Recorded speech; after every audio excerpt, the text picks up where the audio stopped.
welcome to the Aisha Cogburn Show, where we help you connect your purpose and your passion with your profession. I'm your host, enjoy work expert and life coach, Aisha Cogburn. Now this week, I want to talk about a post that one of my Facebook friends down in Virginia posted this week, and she asked me to talk about recession-proof careers. Now, if it hasn't happened to you personally, chances are we all know somebody who has been laid off, downsized, whatever you want to call it, as a result of the economy. And so the question was, what are some of those fields that you can go into where you don't have to worry about the effects of the economy? You're always going to have that job security. So I could start spouting Department of Labor statistics and, talk about future trends and growth opportunities and all the things that are going on there. I could talk about, how many baby boomers are going to be leaving the workforce in the next 10 years and the gaping hole that that's going to leave in certain very lucrative industries. I could do that, but I won't. And let me tell you why.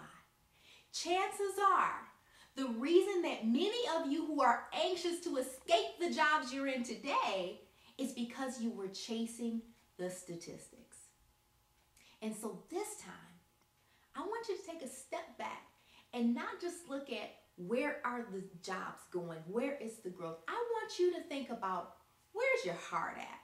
What's going to make you happy? How can you truly use your God-given talents and abilities to make a difference and have a fulfilling and prosperous career? Many of us, we chose our professions because we were looking for job security, or simply because somebody else told us that's what we should do.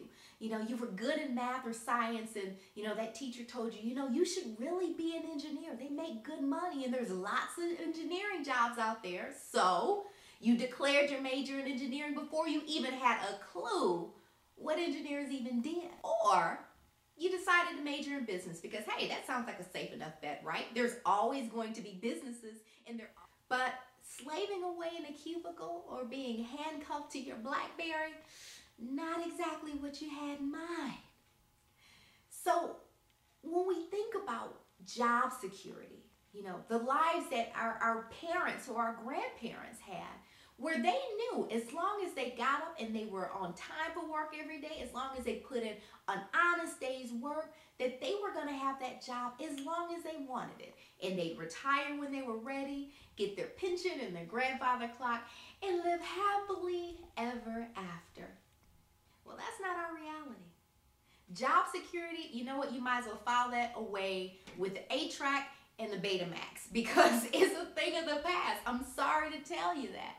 And you know what? When I think about the experience that it really changed things for me when it came to the way that I saw work, happened when I was in college.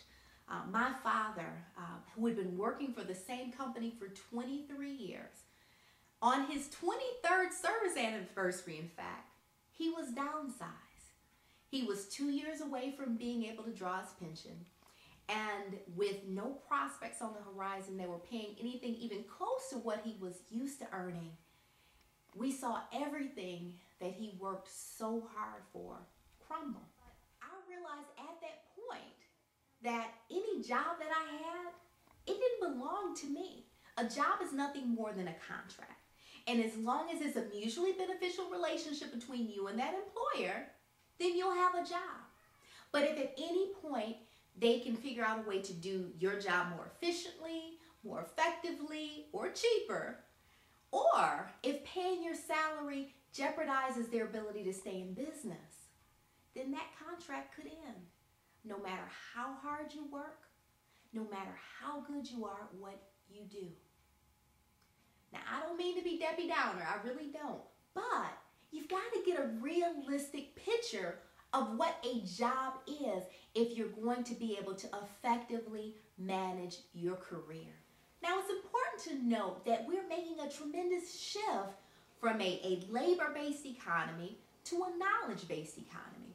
And not to say that there won't always be roles that are very technical and hands-on in nature, but notice that the expectations and the responsibilities of many of those roles, the bar has been raised as technology advances in nearly every industry. So what does that mean? It means that those who are going to have the most control over their careers and their earnings potential long term are those who learn how to effectively market their knowledge, their skills, their expertise through products and services. Now, don't think about just traditional consulting roles. I mean, this could be anything from, personal sports coaching to event planning to, helping small businesses put together and execute their social media plans. Even as the economy rebounds, many companies are not hiring as many direct employees as they used to have. And so those of you who are left behind, you are expected to be Jacks and Jills of all trades. I know you're living this, right? You started out doing this job, and now they expect you to do this and this and this and this too. Only nobody ever taught you how to do it. And so people are looking to close that gap between where their knowledge and experience is and what's expected of them. And that's where you come in. Now, in future episodes, I'm going to really dig in and help you to look at how you can tap into your talents and your knowledge and your expertise, even your personal experiences. It doesn't even have to be things related to your career, but how can you take who you are and what you know to open up, new career opportunities for you, or at least maybe a little extra money in your pocket for the weekend, right? So, here is your homework assignment for the week. Go ahead, grab your paper, your pencils, make sure that you get these questions down because I expect you to do your homework now. I expect it. I'll be checking in on you. All right, here's your questions. Here's what I want you to do. I want you to do some brainstorming this week. I mean, just be creative, let your mind be free, and I want you to answer these questions. So think of all of your areas of knowledge, skill, and expertise, both professionally and personally. What problems can you solve for someone else with what you know? So that's question number one. Question number two, what things do you do well that others don't? Have you found yourself in need of a product or service that wasn't available? Are there other people who have that same need? Now, don't go trying to figure out how to make it work yet. Just brainstorm. Again, just let your mind be free here. Now, in future weeks, we will talk about how to refine these ideas to see if you've got a market that, perhaps you can play in. Well, that's our show for the week, but make sure you bookmark this page so that you can join us right here again next week for a brand new episode. But you know what? I want to hear from you before then. So between last week's assignment and this week's assignment, let me know how things are going for you. Are you struggling with anything? Do you have any big ahas or anything stood out for you? Let me know. Connect with me on Facebook, Twitter, or send me an email. Until then, have a wonderful week on purpose.